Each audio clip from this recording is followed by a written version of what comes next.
We are rolling. Good morning. Welcome back to the conversation. This is Pointing Out the Obvious. This is our news and politics webcast. I'm your host, Patrick Russell.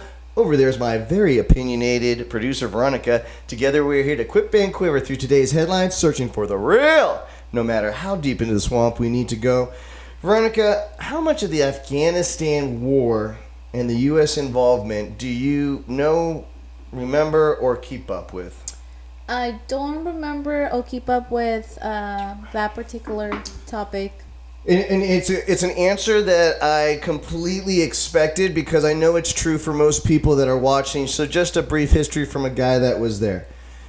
9/11 obviously changed everything in our lives and our generations. We know that. Shortly thereafter, there was a boogeyman that we came to find was the mastermind of 9/11, which was a Saudi by the name of Osama bin Laden.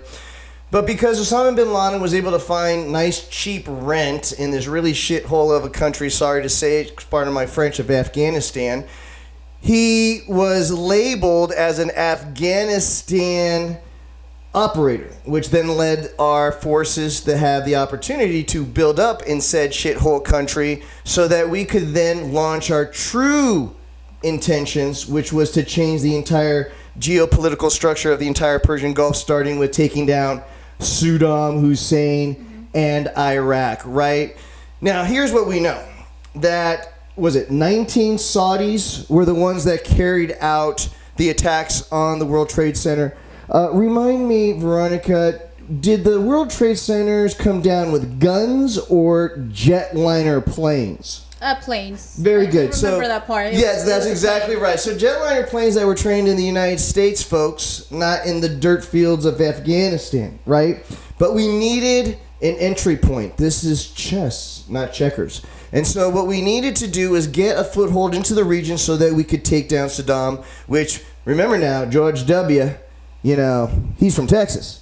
He kind of held a grudge when he found out, pretty much documented, that Saddam Hussein wanted to take out Pappy, George H.W. Bush, the first president during the first Cold War. I believe that's factual. And so George W. being from Texas, well, they hold grudges over there. And so when 9/11 came around, you've got Karl Rove in one ear, you've got Dick Cheney in another ear, and then you've got the entire Republican National Convention and their oil money pulling at his ass, saying, get into the Persian Gulf, get into Iraq, take down Saddam Hussein, that son bitch that tried to take down Pappy, and grab his oil fields while you're at it, right? All right, so now some would say, well, Pat, then what are you saying? Power brokers would watch this and say, Pat, you don't know what the hell you're talking about. By us doing what we did, we just guaranteed cheap $3 a gallon gas for the next 50 years. Mofo, no thanks necessary. Okay, great. But you know what I say to that? I can handle the truth. If that's what's going on, I'm a USA citizen. If I'm sending USA soldiers into a mission, I want to know exactly what the mission is. I can handle the truth. And the reason why I bring this up is why. Okay, so we're pulling out of Afghanistan after 20 years and after continuing the lie, Veronica. And now the web of lies have gotten so bad that you've got interpreters fearing for their lives. Women, intellectuals of any kind willing to open their mouth, fearing for their lives. Yeah.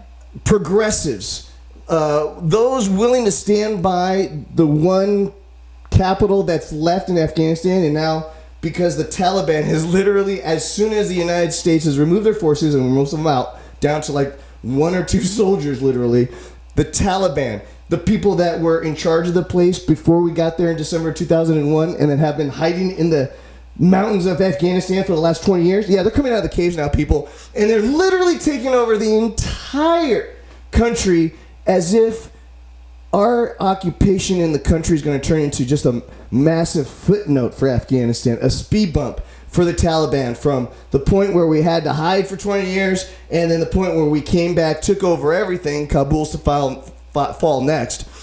And now we're going to literally have the same Afghanistan that we had back in 2001. Women will not be able to learn how to read. Yep. They won't have any rights of any kind. Any intellectuals that would want some type of progressive agenda to move the culture and the government forward beyond very rigid Islamic law not only won't be heard, But if they don't adhere to the shut up rule law command once, will find themselves publicly hung in the public square. So now, literally in Afghanistan, we have accomplished nothing for the time, treasure, and blood that we have spilt in the sands of in the mountainous regions of that country. Now, from a younger person's perspective, Veronica, do you want to handle the truth? Do you want, or do you approve of the government and our elected officials lying to us, knowingly lying to us, but in their minds being justified because in the grander game of chess, this global game of chess, it was the right move at the right time with the opportunity? What do you want? Do you want to handle the truth, or would you rather just be lied to? Gosh, I'll say I can handle the truth. But we all can. Well, one of the things I don't think all of us. One of the things that you mentioned is that we can handle it, but in reality, a lot of people that believe in God, a lot of people that believe in don't do wrong to the other person, that's their way for hiding what they're doing. So in reality, they can handle the truth. They just don't want to do that because in front of other people's eyes, they're being seen as someone that is taking advantage. Right. And they're being seen in different ways. So I can handle it myself. I mean, if it's for our benefit, and then, I mean, you might call it as, something else. But I think that's a reality. People in power that believe in God, that believe in religion, they wanted to keep themselves as this people that do everything right. But in reality, behind their back, based on what you're saying, they were doing something else. Very good. Well, you brought God into it. And final note, last question, you're going to lead us out. So the word secular is just a fancy way of saying, okay, this particular group of people believe less in a God and more in, let's say, science or some natural law. As a people, the United States, are we becoming more or less secular? Gosh, more or less reliant on God? Probably, I will say half and half. I mean, it's once again, it's pretty. Can you be half and half pregnant?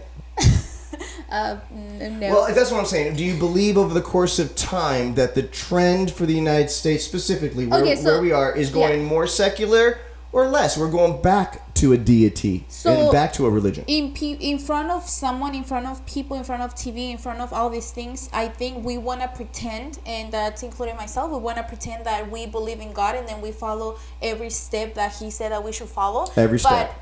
But right down the line, 1 through 10. But inside, like behind the scenes, I believe that we're becoming more of like science and advantage and money and whatever that is. Very good. I absolutely understand and agree with what you're saying. I think there's still a posturing by many intellectuals to believe that the one mystery of life, the one thing that we haven't crossed over with the bridge of science, which of course what happens after we die, so consequently it is only the last deity we really have left to really worry about. Yeah. And once we bridge that, like the sun god, like the ocean god, like the earthquake god, like the poop god, all of these gods will now be eradicated by the bridge of science. We all know it to be true. Anyway, final note, please use the comment box below, guys. Don't just subscribe, even though we will be doing this on a daily basis, but please be part of the show. Lend your voices to this show. It will make it a whole lot more fun. Guys, you know what I'm going to say, but I'm going to say it anyway. No matter what happens today to you, no matter what challenges or obstacles you may face, you just need to remember one thing. Give them hell. That's right. Give them hell. Thanks, guys. Have a great day. We'll see you tomorrow.